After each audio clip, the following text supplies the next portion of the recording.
অনেক দিন থেকেই আমার একটা পাহাড় কেনার শখ, কিন্তু পাহাড়কে বিক্রি করে তা জানি না।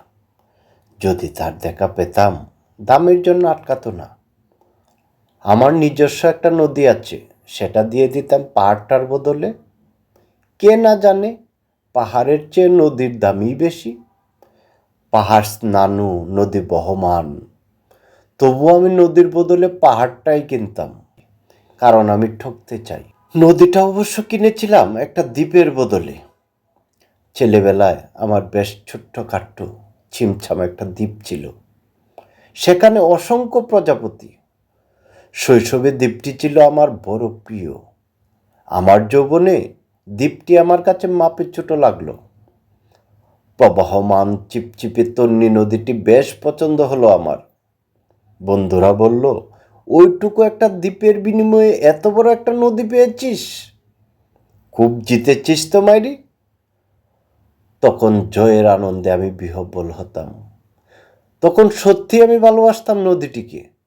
নদী আমার অনেক প্রশ্নের উত্তর দিত, যেমন, বলো তো আজ সন্ধ্যাবেলায় বৃষ্টি হবে কি না।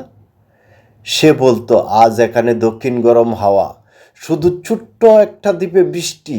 সে কি বৃষ্টি, যেন একটা উৎসব। আমি সেই দ্বীপে আর যেতে পারি না। সে জানতো, সবাই জানে, শৈশবে আর ফেরা যায় না। এখন আমি একটা পাহাড় কিনতে চাই। সেই পাহাড়ের পায়ের কাছে থাকবে গহন অরণ্য।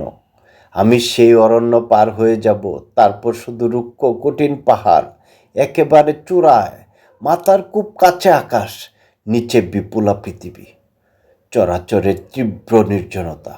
আমার কণ্ঠস্বর সেখানে কেউ শুনতে পাবে না। আমি ঈশ্বর মানি না, তিনি আমার মাথার কাছে ঝুঁকে দাঁড়াবেন না।